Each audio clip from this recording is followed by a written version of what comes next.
So here we have a new feminist frequency video, Tropes vs. Women Part 2. I'm going to try to be as critical as possible when responding to this because I don't think that a lot of Anita's points are really in tune with reality, especially the reality of video games. The marketing blitz surrounding the release of the 2006 game Hitman Blood Money featured several advertisements depicting the murdered bodies of sexualized women with captions like, "Beautifully executed." Even in death, these lingerie-clad women are posed provocatively in a way designed to sexually arouse straight male viewers. If we compare the Hitman ads featuring female victims to those featuring assassinated men, we immediately notice that male characters are not displayed in sexualized clothing or positions. I feel like the use of this imagery was mostly to portray people at their most vulnerable. For example, a woman getting killed in the shower is a very vulnerable position for her. This is kind of the plot of Hitman, is catching people at their most vulnerable points. A man practicing music is not likely to suspect being killed. Now, from a marketing standpoint, it actually makes perfect sense that you would sexualize women in an ad that's geared towards mostly, teenage or mature men. That just makes sense. It also makes sense from an artistry standpoint. If you look up nude painting on Google, you'll see that it's mostly women. Historically, in art, women are often used to depict innocence. Since it's much easier to depict an innocent-looking woman than an innocent-looking man, the marketing directors must have just thought this was a good idea. A grisly example can be found in Bioshock 2, where mutilated, eroticized female bodies are seen scattered throughout the Pink Pearl Bordello area in Siren Alley. Eroticized? They're wearing dresses. The world of Bioshock is kind of a steampunk sort of thing, and, it's sort of formal wear. Men wear suits, women wear dresses. It's all very, very much part of the plot. I don't think the whole point of this was just to give perverted 13-year-olds necrophiliac boners. The women who fulfill this trope in gaming universes are sometimes designed to occupy minor narrative roles, but more often than not, they're just hollow shells, empty representations with little to no personality or individuality to speak of. What do you suggest? That we give every single minor female character a huge backstory just because she's female? Why do you have no problem with all the nameless men in all of these stories? Aren't you for equality? Also, it's your opinion and your perception of the story that they have no personality and no individuality to speak of. When I watch this scene, I'm able to fill in the blanks and see the actual depth of these minor characters. I see her as miserable and battered, and maybe her life didn't work out the way she wanted it to. I see him as troubled and violent, and that's pretty much all I see him as. I actually see more depth in the female character than I do the male. The player can rescue her by killing her assailants, or simply watch the scene play out in front of them. These vignettes are not major plot points. Instead, violence against women is essentially used as a set piece to establish or punctuate the seedy atmosphere of crime and chaos-ridden fictional universe. Violence in general is used to punctuate a seedy atmosphere, and it's extremely effective. It creates a sense of urgency from the player to do something about the violence they find themselves in. He sliced Lucia and stole her money! So, Messer Ezio, let's see just how talented you are. After him! During the sequence, the killer will run and take a courtesan hostage. Don't come any closer, or I will carve up another one. If the player gets too close, the assailant will slit her throat and run to the next nameless courtesan. Take her hostage, murder her. It wasn't my fault. She laughed at me. She made me do it. Another one. Then grab another. Murder her, grab another, and another, until the player manages to shoot and kill the perpetrator from a sufficient distance. Now, you didn't really make a point here, you just kind of named a mission that we have to do. Our objective is to stop a sexist man on a rampage from killing women. What's so bad about that? In our first episode, I described the damsel in distress trope as playing into a form of objectification, because traditionally damsel characters become the central object or goal in a competition between men. I explained that in the game of patriarchy, women are not the opposing team, they are actually the ball. Using video games to support the rhetoric that women are the ball in the game of patriarchy is kind of cheating, because it seems convincing if you don't think about it. I mean, you use a ball to play a game of sports, just like you kind of use characters to play a video game. But just like a ball in a game of sports, the player is fully aware that the object they're using to win the game doesn't have any feelings. People who play video games know that all they're doing is affecting a rendered piece of programming. This kind of makes the gender insignificant since the player isn't interested in forming meaningful relationships with any of these people. If the player sticks around long enough, or leaves and then re-enters the same location, the scene will eventually repeat itself again and again. very much like the animatronic vignettes in the Pirates of the Caribbean ride at Disneyland. The fact that you even felt the need to mention this shows how little you actually play video games. Scenes and triggers are what make games work. If you stay in a scene too long, obviously the audio bits and the visual aspects are going to repeat themselves. That's because you're actually meant to play the game and move forward. They don't expect you to stay in a particular scene for longer than they think it would take you to complete it. How is this even a point anyways? What are you arguing here? This game is set in a historical survival scenario where you don't exactly have the luxury to stop and get to know every single person you save. You don't really have the time to save everyone. Tellingly, if the player gets too close to the assault before it occurs, the abuser will be scared off and the player will fail the mission. Hey! How is that telling? A crime needs to be occurring in order for you to actually stop it. Prior to an assault, this man is guilty of nothing except for disturbing the peace. You need to catch somebody in the act of something. When the victims are men, sexual objectification and sexual or domestic violence are almost never ingredients in the scenario. But why would you sexualize men in a game that is geared towards straight men? That doesn't make any sense. Are you against gender-specific marketing? Even the countless male thugs and henchmen the player mows down in these games are depicted as active aggressors, not characterized as passive victims. Well, that's to be expected. I mean, a henchman is by default going to be aggressive. But there are some non-aggressive henchmen in video games. But again, I'm not really sure what kind of point you're trying to make here. Would it make you happy if there were more male victims than female victims in video games? Because that already happens. Plot devices that capitalize on female trauma for shock value function in much the same way as the hitting a child or kicking the dog tropes do. Well, I think it's kind of shitty to compare women to dogs, but I guess that's what you want to do. In video games, you often aim to fix moral wrongdoings, like helping somebody incapable of defending themselves.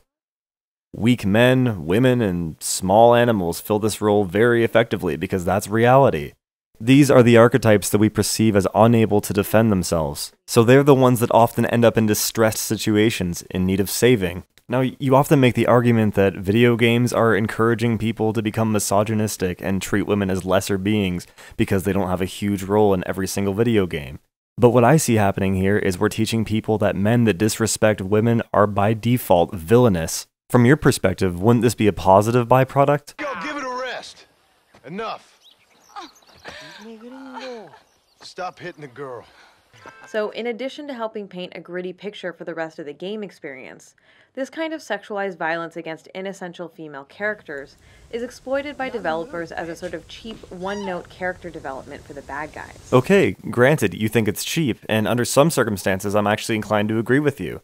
There are many ways to show somebody as evil besides making them abuse people, women or men. But the question at hand isn't whether or not this is cheap or bad writing, it's is it misogynistic? Is it problematic or sexist? And as somebody who reads, watches movies, and plays video games all the time, I just see this as a generic plot device, used by male and female writers. It's a lazy shorthand for evil, meant to further motivate the protagonist to take the villain down and help justify the excessive violence committed by the player in these games.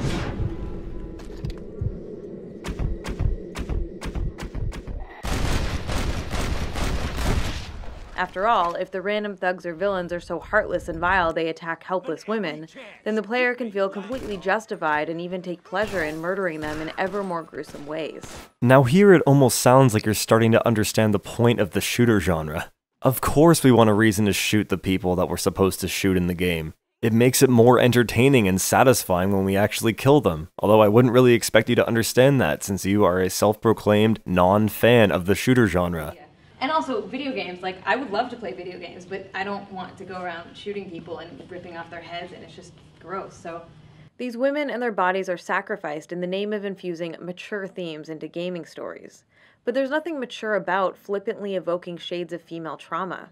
It ends up sensationalizing an issue which is painfully familiar to a large percentage of women on this planet, while also normalizing and trivializing their experiences.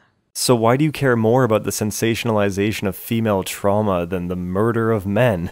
Murder is also a rampant issue that we shouldn't make light of, but people that play video games understand that this is just fantasy and not the real world, and that you could not and would not get away with these things very easily if you tried them in real life. But I'm not trying to suggest that even a considerable amount of people that play video games would even want to do this in real life. Like many have said before me, it's just a game, and we know it's just a game. Sexual and domestic violence is at epidemic levels in the real world.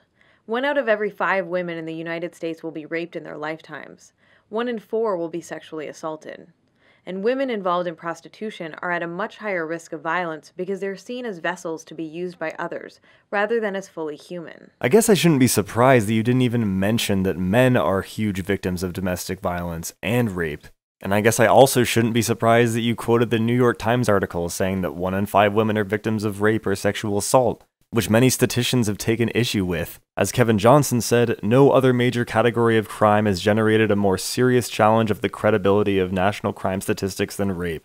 But I'm not going to get into that right now. We're talking about video games. So when games casually use sexualized violence as a ham-fisted form of character development for the bad guys, it reinforces a popular misconception about gendered violence by framing it as something abnormal, as a cruelty only committed by the most transparently evil strangers. In reality, however, violence against women, and sexual violence in particular, is a common everyday occurrence, often perpetrated by normal men, known and trusted by those targeted. The truth is, the vast majority of cases are committed by friends, colleagues, relatives, and intimate partners. But can't you see how difficult that would be to materialize into an interesting video game? I mean, all I can picture is you're a character and you become good friends with an average guy, and then you just spy on him and wait for him to rape a girl, and then you step in. I mean, that would be a realistic depiction of preventing a rape, but unfortunately that isn't very dramatic, and it's also kind of boring. I should also note that the problem cannot be solved by simply finding the bad evil men and killing them all, as these game narratives invariably imply again and again. I'm aware that killing a rapist or abuser doesn't go back in time and prevent it from ever happening, but it does create some justice. Whether that justice is disproportionate to the crime is neither here nor there, but I don't think we're about to let all rapists go free just because punishing them doesn't fix the problem. Also, in reality, we would stop them for 2 reasons. 1, for justice, and 2, to prevent them from doing it to other people. The same reason we lock anybody up or put anybody on death row. Later, the game instructs players to smack her in the face before taking a ransom photo. Because she refused to look at the camera when we needed a picture of her. It's like you refuse to acknowledge context. But the game stories we've been discussing in this episode do not center on or focus on women's struggles, women's perseverance, or women's survival in the face of oppression. Nor are these narratives seriously interested in any sort of critical analysis or exploration of the emotional ramifications of violence against women on either a cultural or an interpersonal level. So every time violence is used in games, the developers and writers have to fixate the entire game around the feelings of the victims? Otherwise it's disrespectful? Okay, I guess we can just stop making action-adventure games. Well, the pattern of utilizing women as background decoration works to reinforce the myth that women are naturally fated to be objectified, vulnerable, and perpetually victimized by male violence. These games also tend to frame misogyny and sexual exploitation as an everlasting fact of life, as something inescapable and unchangeable. No, they actually do the opposite. They afford you the power to change these situations as an individual. It's so normalized that when these elements are critiqued, the knee-jerk response I hear most often is that if these stories did not include the exploitation of women, then the game world would feel too unrealistic or not historically accurate. What does it say about our culture when games routinely bend or break the laws of physics and no one bats an eye? When dragons, ogres, and magic are inserted into historically influenced settings without objection? We're perfectly willing to suspend our disbelief when it comes to multiple lives, superpowers, health regeneration, and the ability to carry dozens of weapons in a massive invisible backpack.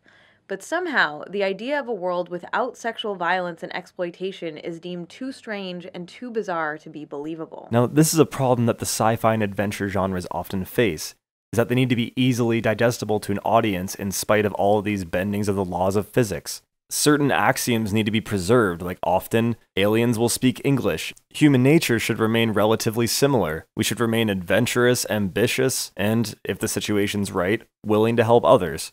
Another generally accepted stereotype that writers sometimes preserve is that women are by default innocent, and that men are more prone to be aggressors.